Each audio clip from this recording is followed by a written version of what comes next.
ভাইজান আমার বাবাদিরা সোনার চাঁদেরা মায়েরা বোনেরা, আপনাদের এরকম পাক থাকতে হবে। আপনারাও কথাগুলো বোঝেন। ওয়াজ নসিহত সবার জন্য, মায়েদের জন্য। মায়েদের পর্দায় থাকতে হবে, মায়েদের খাওয়া দাওয়া চেক দিতে হবে, মায়েদের একটুখানি সিরিয়াল দেখা কম করতে হবে, মায়েদের মোবাইল দেখা কম করতে হবে। কারণ হলো মা বাঁচার কায়দা নাই।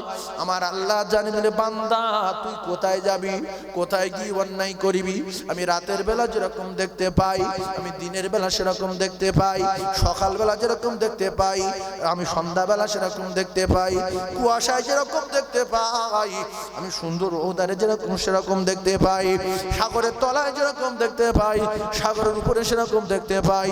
অনেক অনেক ভাইরা রয়েছে, অনেক মায়েরা রয়েছে জানে নির্জন জায়গায় এসে গেছি, আর কেউ জানবে না, কেউ শুনবে না, শুধু আমরা দুজনা। আল্লাহ বলছে ওয়া নাহানু আকরাবু ইলাইহি মিন হাবলিল ওয়ারিদ। বান্দারে কেউ জানবে না, কিন্তু একটা কথা ভেবে রাখ, আমি আল্লাহ তোর এত নিকটে, এত নিকটে। তোর ঘাড়ের যে মোটা শিরা আছে, ওই শিরা অপেক্ষায় আমি আল্লাহ আরো নিকটে। যুবকেরা যত অন্যায় করো, যত যাই করো, আল্লাহর কসম আল্লাহর চোখে ফাঁকি দেওয়া যাবে না, যাবে না, যাবে না, যাবে না। ময়দানে মাশরের দিন এই চিড়িকমাত মিথ্যা কথা বলবে, বলবে আল্লাহ আমি সব করিনি, আমি কেন করব, আমি আপনাদেরকে ভীষণ ভয় করি। আল্লাহ বলবে আল-ইয়াউমা নাখতিমু আলা আফওয়াহিহিম, দে মুখ বন্ধ করে দে, সঙ্গে সঙ্গে মুখ বন্ধ হয়ে যাবে।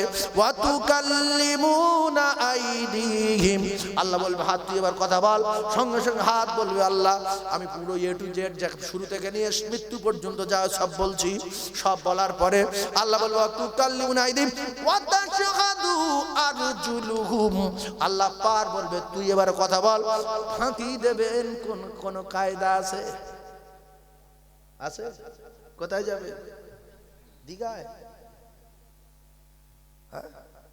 এখান থেকে শুট টুট পরে ভদ্রভাবে গিয়ে ওখানে ন্যাংটা হয়েছে কেন গো? আমি লাম মারবো।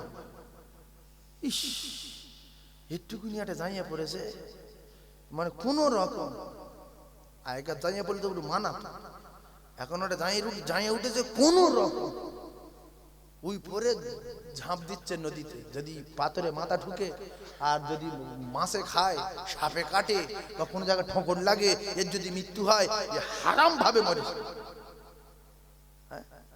জাইয়া পড়া কি সুন্নত?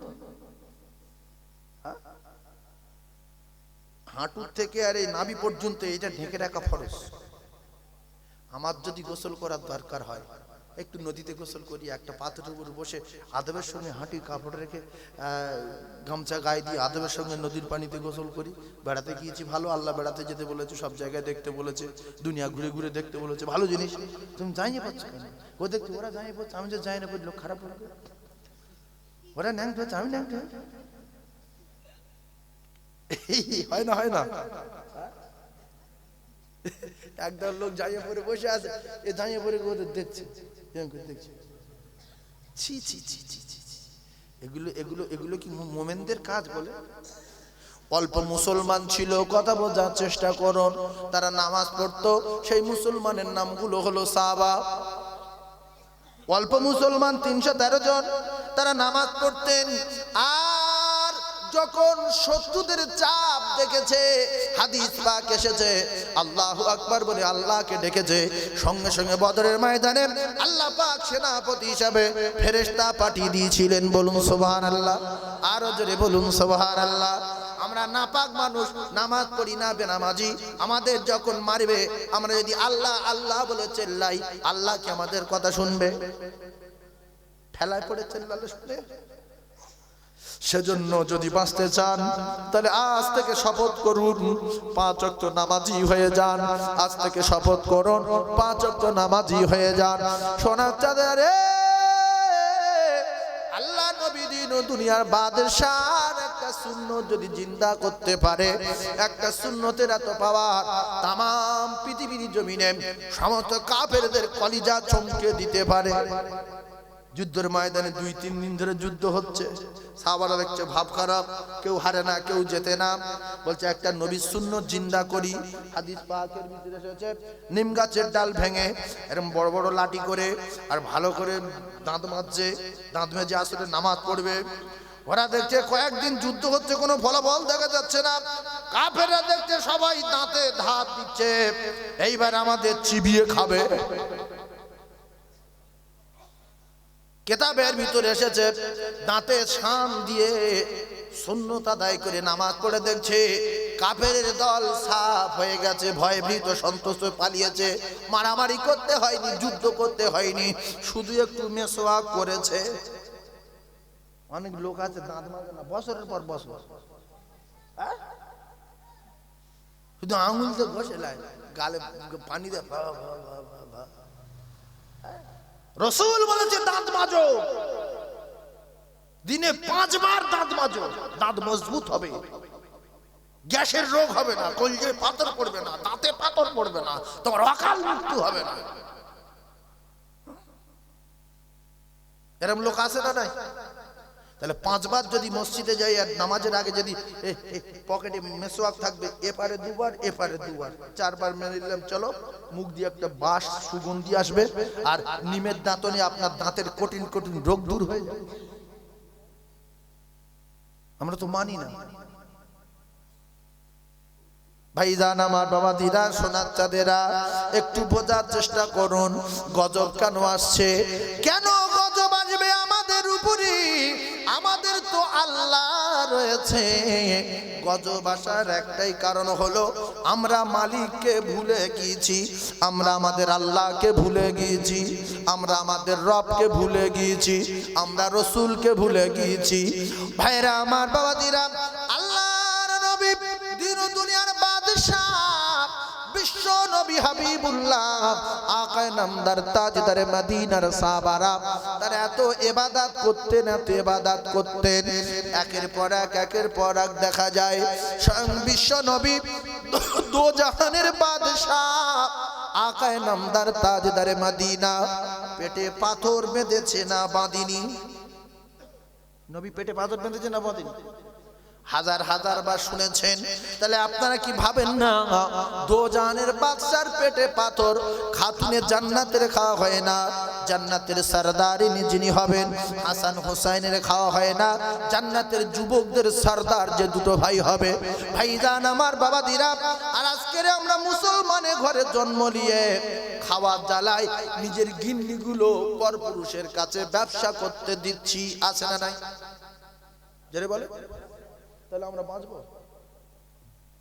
খায় না বলে গিন্নি লোকের কাছে দিয়ে দেবো ব্যবসা করতে, যে তুমি বন্ধন করে যাও কেন?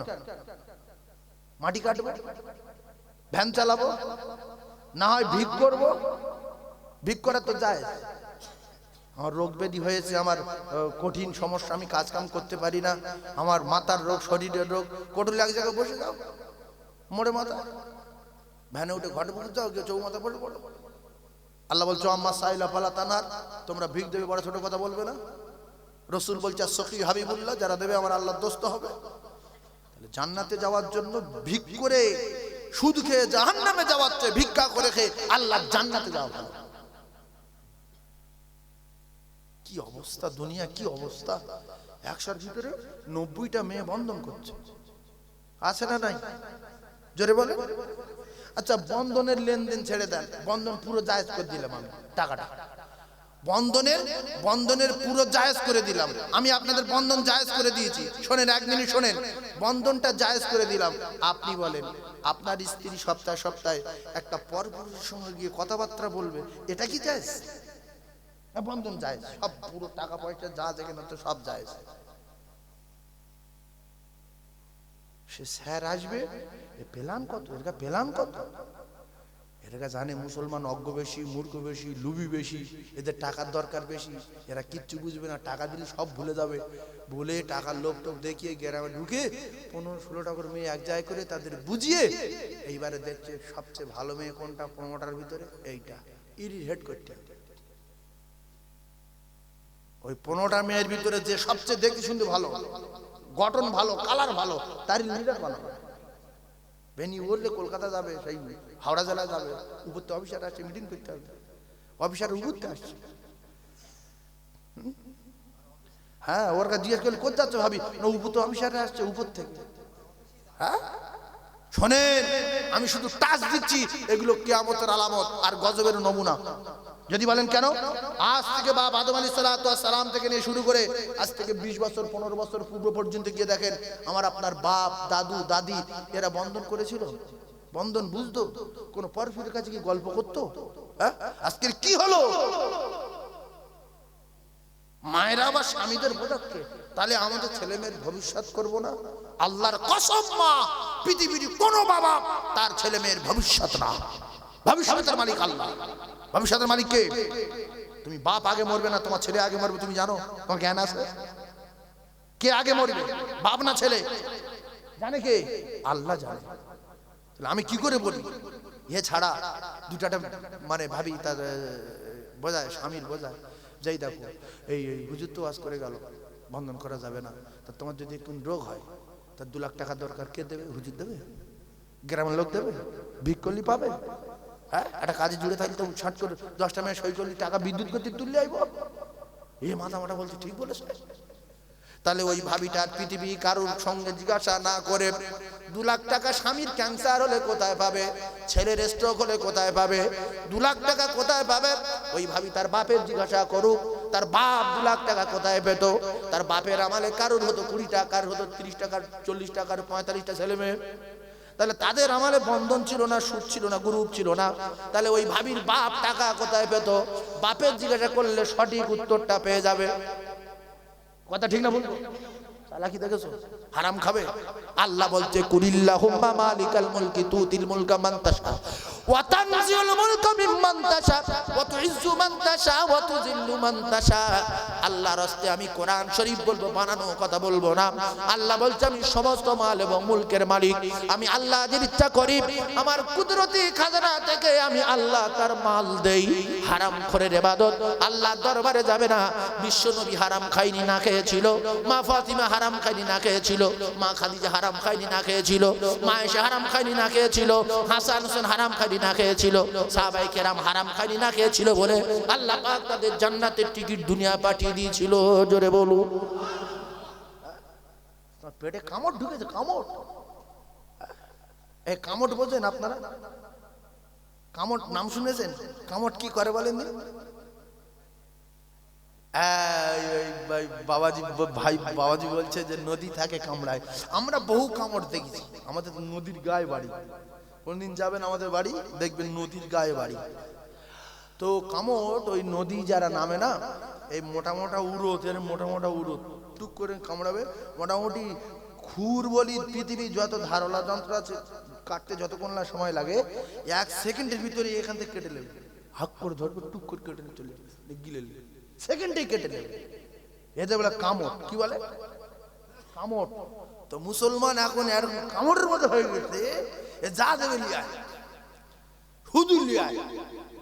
ভাইরা আমার, বাবা দিরা, কলিজার টুকরা ভাইরা আমার, হারাম যারা খাবে এদের কোন ইবাদত আল্লাহর দরবারে যাবে না বলে আল্লাহ পাক কোরআনে কি বলছে শুনে, ইয়া আইয়ুহাল্লাযীনা আমানু লা তাকরাবুস সালাতা ওয়া আনতুম সুকারা।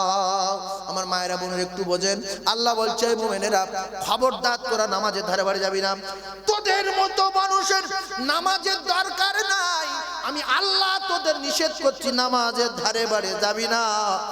কখন যাব না? যখন তোরা হারাম খাবি। হারাম খোরের ইবাদত আল্লাহর দরবারে কবুল হবে না বলে আল্লাহ বলছে খবরদার যাবি না। লা তাকরাবুস সালাত, খবরদার নামাজের ধারে বাড়ি যাবি না। আর যারা বন্ধন করে, স্ত্রীর অনুমতি দিয়েছে স্বামী, এদের সম্পর্কে আল্লাহ কি বলছে, ইয়া আইয়ুহাল্লাযীনা আমানু কু আনফুসাকুম ওয়া আহলিকুম নারা। এই সমস্ত ঘটনা ঘটবে আল্লাহ জানে না? জানে না? নবী জানে না? জানে না? সেই জন্য সব কোরআনে দেওয়া আছে বর্ণনা। সেই জামানা এসেছে, না আসে না? অনেক ভাবিরা বলছে এসব কোরআন শরীফ কোথায় পাচ্ছে? এই আল্লাহ আগে পিছের খবর জানে না? জানে না? মৃত্যুর জন্য রেডি হন। এক কথায় বুঝলেন, রসুল বললেন, আল্লাহ রসুল বলেছেন আদ-দায়ুস লা ইয়াদখুলুল জান্নাহ। কলিজার টুকরা ভাইরা আমার, দায়ুস নাম্বার 1, দায়ুস অনেক ভাগ আছে। দায়ুস নাম্বার 1 ফার্স্ট ক্লাস দায়ুস হলো ওই পুরুষটা যে টাকার লোভে নিজের স্ত্রীকে অন্য পুরুষের কাছে ব্যবসা করতে দেয়। এ হলো ফার্স্ট ক্লাস দায়ুস। এই দায়ুসের নামটা জান্নাতের দরজায় লেখা থাকবে। রাসূল বলছে জান্নাতের দরজায় লেখা থাকবে লা ইয়াদখুলুল জান্নাহ। এই পুরুষটা জীবনে কোনোদিন আল্লাহ পাকের জান্নাতে যাবে না, যাবে না, যাবে না। ঠান্ডা মাথায় কথা বোঝেন। তাহলে যে মেয়েটা বন্ধন করে, পরপুরুষের সঙ্গে আলোচনা করে, আর একটা জটিল ব্যাপার শোনেন, বললে আপনারা মানে বুঝতে পারবেন। ওই গিন্নি ছাড়া যদি দুই একবার স্বামী যায় বন্ধনে, স্যার স্বামীর উপর রেগে যায়, তুমি হচ্ছে কেন, হাঁটো হাঁটো, তোমার বর পাঠাও। একে বলছে তুই যা, আমার লয় না, তুই যা, আমার লয় না। ছি ছি ছি ছি ছি। এই আমি 500, আমার গিন্নি দেবে 500 টাকা, তো একই, আমার কাছে নেবেন কেন? না তুমি হাঁটো, আমার লয় না। কলিজার টুকরা ভাইরা আমার, ঠান্ডা মাথায় তত্ত্ব বোঝেন। আল্লাহ রসুল দিন ও দুনিয়ার বাদশা জানিয়ে দিলেন দায়ুস জাহান্নামে যাবে, জীবনে কোনোদিন যাবে না। আর ওই বন্ধন করা মেয়েটার হাতে শ্বশুর খাবে, শ্বশুরের নামাজ শেষ হয়ে যাবে, শাশুড়ি খাবে, শাশুড়ির নামাজ শেষ হয়ে যাবে, বাচ্চা কাচ্চাগুলো সব শেষ হয়ে যাবে। আর স্বামীর কথা বাদ দেন, ও তো খায় হয়ে গেছে, স্বামী পরিষ্কার জাহান্নামী, জাহান্নামী, জাহান্নামী, লা ইয়াদখুলুল জান্নাহ। ওই স্বামীটা জীবনে কোনোদিন, রসুল বলছে আল্লাহ পাক জান্নাতে যাবে না। তাই আল্লাহর কোরআন বলল, আল্লাহর কোরআন বলছে ইয়া আইয়ুহাল্লাযীনা আমানু কু আনফুসাকুম ওয়া আহলিকুম নার। আল্লাহ বলছে মুসলমান মোমেন, তুই বেঁচে যা রে, তুই বেঁচে যা, কারণ এত ফার্স্ট ক্লাস জাহান্নামী। আল্লাহর বলছে তুই বেঁচে যা, তুই বেঁচে যা। আর তোর গিন্নির বাঁচা, তোর মা বাপের বাঁচা, তোর ছেলে মেয়েদেরকে বাঁচা, তোর আহলে বর্গদেরকে বাঁচা রে। একটা গিন্নি শেষ করে দিল, একটা গিন্নি শেষ। তাই বড় বড় বুদ্ধিজীবী, বড় বড় বৈজ্ঞানিক, ওরা কোরআন রিসার্চ করে করে দেখেছে মুসলমান যতক্ষণ না বেঈমান করা যাবে ততক্ষণ এদের কচুকাটা করা যাবে না, এদের টুকরা টুকরা করা যাবে না। এখন মুসলমানের গিন্নি যদি একটা কবজা করা যায়, পুরো ফ্যামিলিটা, পুরো আপনার কিনা পুরো পুরো গোটা ফ্যামিলিটাকে, গোটা সদস্যগুলোকে বেঈমান করা আসান হয়ে যাবে। কলিজার টুকরা ভাইরা আমার, তাই বেছে বেছে বাছাই করে করে করে করে মুসলমান পাড়ায় ঢোকে মুসলমানের গিন্নিগুলো ধরেছে। আজ থেকে 20 বছর পূর্বে ছেলে যদি এক আধবার মদ খায়, স্বামী যদি এক ওয়াক্ত নামাজ কাজা করে, ওই মেয়ে ছেলেগুলো, মা বোনগুলো, ওরা বাড়িতে নামাজ পড়তো, নফল রোজাগুলো আদায় করতো, ফরজের নামাজ পড়ে, ফরজের নামাজ পড়ে গ্রাম থেকে বেরিয়ে গেলে, আল্লাহর কসম আমি নিজে এখানে বহু শুনেছি, বহু শুনেছি, এমনি করে গ্রামে একটা কোরআন শরীফ পড়ার আওয়াজ উঠতো মেয়েদের। হয় আব্দুর রহিমের বাড়ি, আব্দুর রাজ্জাকের বাড়ি, সখিনার মা কোরআন শরীফ পড়ছে, ফাতেমা দাদি কোরআন শরীফ পড়ছে। এখন ফজরের পরে গ্রাম থেকে এটি গেলে কোনো শব্দ নেই, এরা সারা রাত ধরে মোবাইল দেখে দেখে ফজরের আগে 3টের সময় ঘুমিয়ে পড়ছে, মোবাইল চলছে, ওইভাবে ঘুমিয়ে আছে। ওই অবস্থায় বেলা 9টা 10টার সময় উঠছে। এরা বাঁচে? কোরআনের সম্মান নাই এদের কাছে, আল্লাহর হুকুমে সম্মান নাই, নবীর তরিকায় সম্মান নাই, মা বাপের সম্মান নাই সন্তানের কাছে। এরা বাঁচে?